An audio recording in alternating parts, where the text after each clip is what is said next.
Tutorial pendaftaran OPOP. Kita buka browser pada komputer kita, kemudian masukkan alamat website opop.jabarprof.go.id.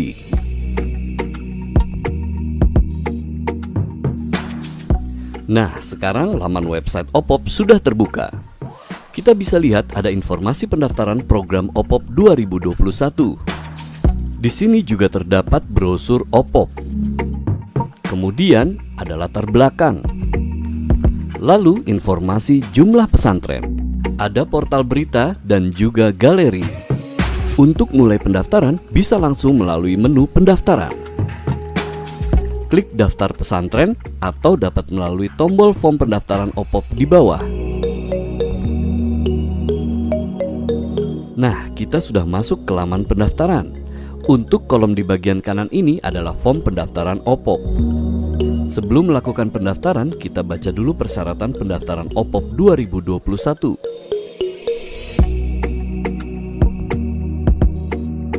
Persyaratan pendaftaran untuk pondok pesantren. Belum pernah mengikuti program OPOP 2019-2020. Lokasi pesantren harus berada di wilayah Jawa Barat. Memiliki nomor statistik pondok pesantren atau NSPP dari Kemenak RI. Melampirkan IUMK atau SKU, surat keterangan usaha minimal dari desa atau kelurahan setempat. Sesuaikan kategori usaha Anda. 1. Untuk pemula 0-1 tahun. 2. Pengembangan di atas 1 tahun. Kemudian melampirkan profil pondok pesantren, melampirkan profil usaha pesantren, dan mendaftarkan 1 orang perwakilan pesantren. Bisa pimpinan, pengurus, santri, atau alumni dari pondok pesantren yang memiliki kompetensi di bidang bisnis pesantren. Peserta tidak dapat diganti, diwakilkan selama program OPOP berjalan. Wajib memiliki NPWP, nomor rekening Bank BJB atau BJB Syariah atas nama yayasan atau pondok pesantren, bukan atas nama rekening pribadi. Untuk perwakilan pondok pesantren, minimal pendidikan SD atau MI atau sederajat, warga negara Indonesia, dan berusia 17 sampai dengan 55 tahun. Melampirkan KTP dan melampirkan pas foto berwarna 3x4.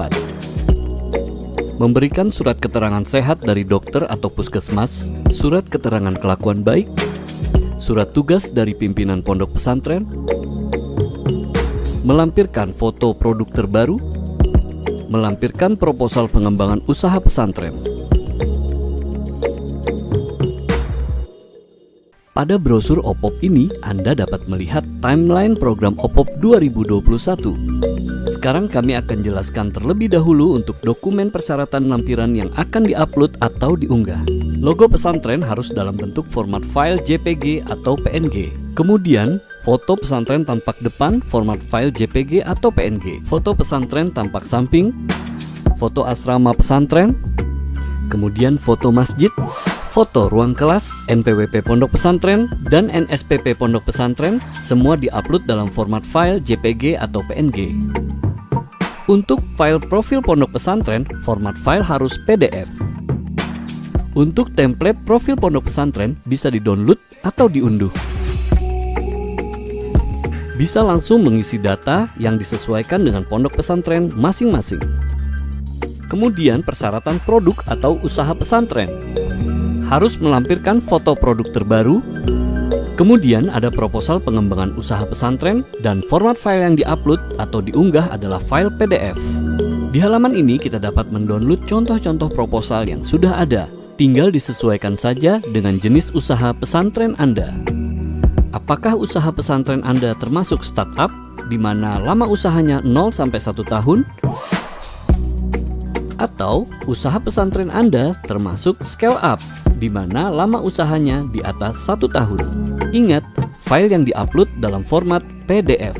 Lalu ada surat keterangan usaha pesantren, di mana contohnya juga sudah disediakan, tinggal di-download saja.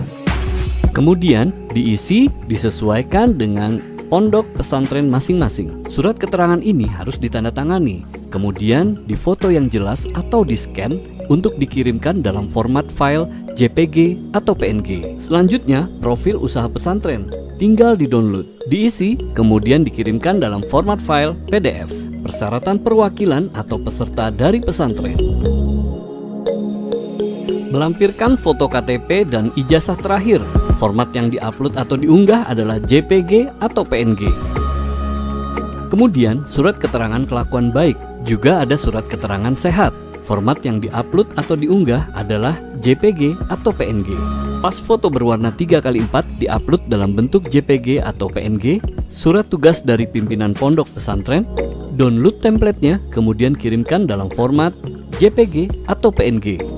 Kemudian, surat pernyataan belum pernah mengikuti program OPOP tahun 2019-2020. Surat pernyataan ini dibubuhi materai dan ditandatangani. Kemudian difoto yang jelas atau di-scan, dikirimkan dalam bentuk format JPG atau PNG. Proses pendaftaran, seleksi, dan audisi sepenuhnya dilakukan secara online. Pastikan Anda mendaftar dan melengkapi seluruh dokumen melalui website opop.jabarprof.go.id. Selanjutnya, klik isi form pendaftaran sekarang. Isi nama pondok pesantren Anda. Kemudian, isi nomor statistik pondok pesantren atau NSPP. Isi nama lengkap atau wakilan sesuai KTP. Masukkan nomor handphone peserta atau perwakilan. Masukkan angka saja tanpa huruf atau karakter selain angka. Dikarenakan nomor handphone akan digunakan untuk akses login atau masuk akun, pastikan nomor selalu aktif selama pendaftaran. Jika sudah sesuai, kemudian klik tombol daftar sekarang. Pendaftaran sudah diterima dan sudah bisa masuk akun untuk melengkapi persyaratan kelengkapan pendaftaran seleksi OPOP. Kita bisa lihat panduan untuk login atau masuk akun OPOP. Pertama, masukkan nomor handphone yang telah didaftarkan, kemudian lanjutkan request kode OTP. Pilih pesan OTP yang ingin diterima lewat WhatsApp atau pesan SMS. Kami sarankan terima OTP melalui SMS. Masukkan nomor handphone peserta atau perwakilan yang sudah didaftarkan sebelumnya. Klik untuk melanjutkan request kode OTP. Pilih kirim OTP lewat pesan SMS, kemudian cek periksa pada pesan masuk SMS handphone Anda. Pastikan pesan OTP yang diterima adalah atas nama OPOP Jabar, bukan dari nomor biasa. Masukkan 4 digit angka kode OTP. Kemudian, klik tombol masuk. Verifikasi kode OTP berhasil, kemudian tunggu. Dan di sini sudah masuk ke laman dashboard. Di sini ada informasi untuk mengisi kelengkapan data persyaratan, itu ada 4. Yang pertama adalah data pesantren, yang kedua adalah data peserta, yang ketiga adalah data produk atau bisnis, yang keempat adalah data dokumen kelengkapan pendukung lainnya. Untuk mengisi data pesantren, klik lengkapi sekarang. Di sini ada data pesantren. Masukkan nama pimpinan pesantren, kemudian tahun berdiri pondok pesantren. Nomor NSPP sudah terisi sebelumnya. Lalu isikan nomor NPWP pondok pesantren sesuai yang tertera pada kartu NPWP pondok pesantren. Masukkan jumlah santri pondok pesantren, lalu jumlah kiai atau ajengan pondok pesantren. Kemudian luas pondok pesantren, masukkan dalam satuan meter persegi. Apakah pondok pesantren memiliki koperasi? Pilih ya jika memiliki, jika tidak memiliki, pilih tidak. Lalu isikan alamat pondok pesantren. Kemudian set lokasi pondok pesantren. Tekan atau ketuk pada map atau peta untuk menandai lokasi pondok pesantren. Bisa diklik ikon pada bagian peta untuk mengetahui lokasi berada saat ini. Klik atau tekan allow untuk mengaktifkan mode GPS. Dan hasilnya di sini kita bisa lihat posisi saat ini. Misalkan pondok pesantren kita diperkirakan berada pada posisi ini. Lalu klik atau ketuk pada layar peta. Perhatikan nama jalan alamat pesantren, sudah sesuai atau belum?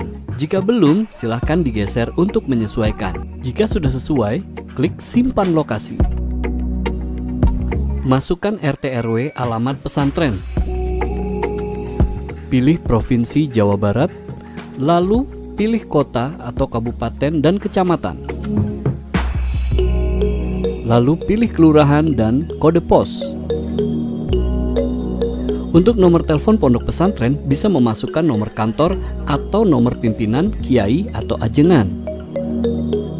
Untuk email pesantren boleh diisikan jika ada. Begitupun website pesantren boleh diisikan jika ada.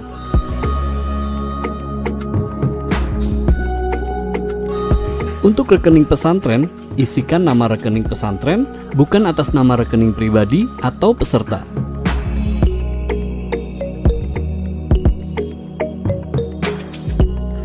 Lalu, masukkan nomor rekening pesantren. Pilih nama bank, hanya 2 pilihan, Bank BJB atau BJB Syariah. Kemudian, upload atau unggah foto buku rekening yayasan atau pondok pesantren.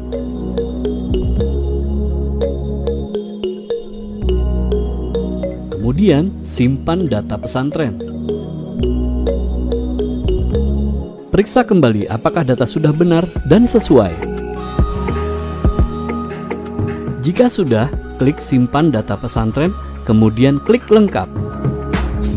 Langkah kedua, isi data peserta atau perwakilan.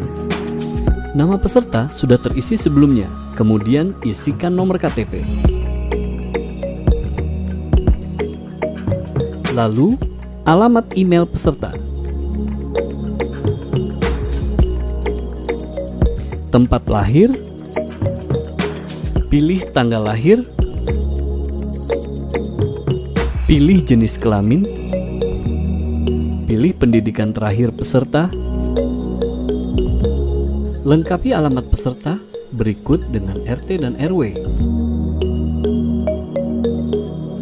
Pilih provinsi alamat peserta dan kota atau kabupaten. Pilih kecamatan, kemudian kelurahan atau desa, dan kode pos. Jika sudah sesuai, klik simpan data profil. Langkah yang ketiga adalah melengkapi data produk. Klik bidang usaha. Pilih bidang usaha yang ada seperti jasa, makanan, minuman, fashion, peternakan, perdagangan umum, perikanan, pertanian, kerajinan, dan juga ada bidang usaha lainnya.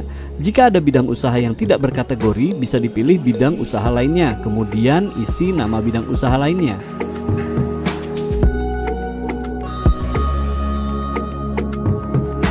Masukkan jenis produk secara spesifik. Masukkan merek atau nama usaha. Kemudian pilih pelaku produksi, santri, alumni pesantren, ustadz, kiai, masyarakat sekitar, atau pihak lainnya. Kemudian pilih lingkup pemasaran seperti lingkungan pesantren, antar pesantren, masyarakat umum, produk ekspor, kabupaten kota, atau lingkup provinsi. Pilihlah omset atau penghasilan per tahun, sesuaikan dengan penghasilan usaha Anda.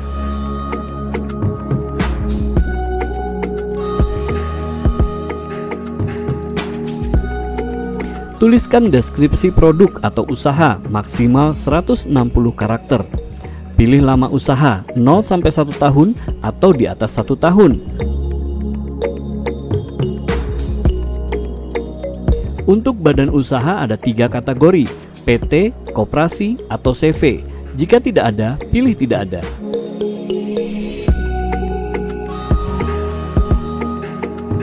Masukkan jumlah pekerja atau pegawai. Nomor induk koperasi atau badan hukum, jika ada silahkan masukkan.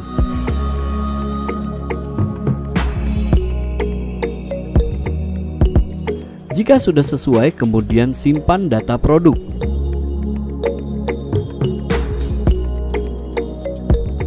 Langkah terakhir atau langkah keempat adalah mengunggah atau mengupload dokumen pendukung lainnya. Klik lengkapi sekarang. Di sini ada 3 kategori. Yang pertama, dokumen pesantren. Yang kedua, dokumen produk. Yang ketiga, dokumen peserta. Dokumen-dokumen yang sudah di-download dan sudah diisi disiapkan dalam satu folder.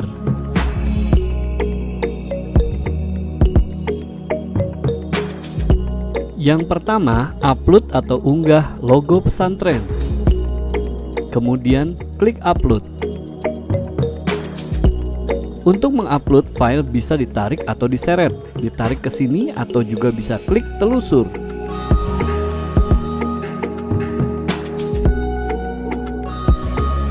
Contoh untuk mengupload dengan menarik atau seret file, pilih file lalu seret. Jika sudah, kemudian klik unggah berkas. Jika sudah sesuai, kemudian klik lagi untuk mengupload file yang lain.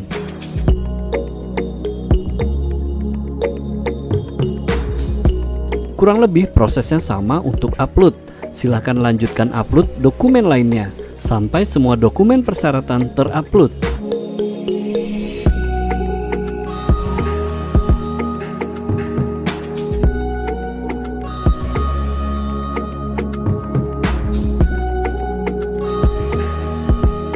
Periksa kembali dokumen hasil upload atau unggahan.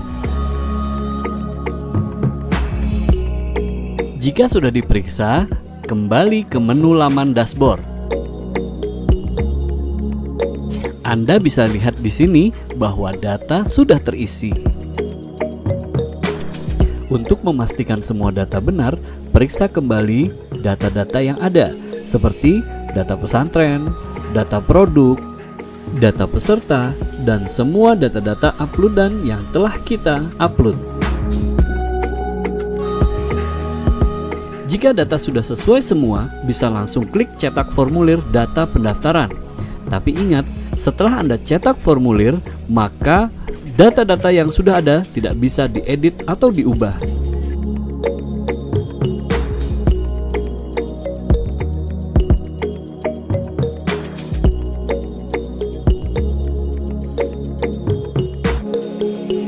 Dan ini adalah data registrasi pendaftaran OPOP 2021. Tertera data pendaftaran, data tanggal dicetak.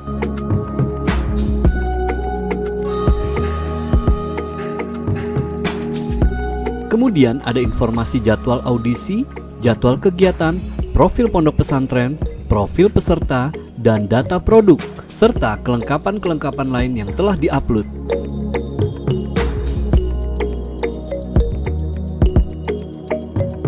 Di sini kita lihat bahwa semua data-data sudah tidak dapat diubah atau diedit lagi dikarenakan formulir sudah di-download atau dicetak. Sekian untuk tutorial dari kami. Semoga mempermudah dan membantu proses pendaftaran OPOP 2021. Jika ada kendala atau masalah pada saat proses pendaftaran, perlu bantuan tim OPOP, bisa langsung klik tombol chat tim OPOP. Bisa menanyakan segala kendala atau masalah saat pendaftaran, akan terhubung langsung melalui WhatsApp. Dan terakhir, jika sudah mengisi keseluruhan form pendaftaran peserta pesantren, akan ada notifikasi SMS dari OPOP Jabar bahwa proses pengisian formulir sudah lengkap dan tim OPOP akan segera memverifikasi data. Sekian tutorial dari kami, semoga bermanfaat. Mohon maaf bila ada kesalahan kata maupun ucapan. Assalamualaikum warahmatullahi wabarakatuh. Pendaftaran program OPOP tidak dipungut biaya apapun. Apabila ada pihak yang mengatasnamakan dinas atau UPTD P3W, bisa melaporkan kepada UPTD P3W.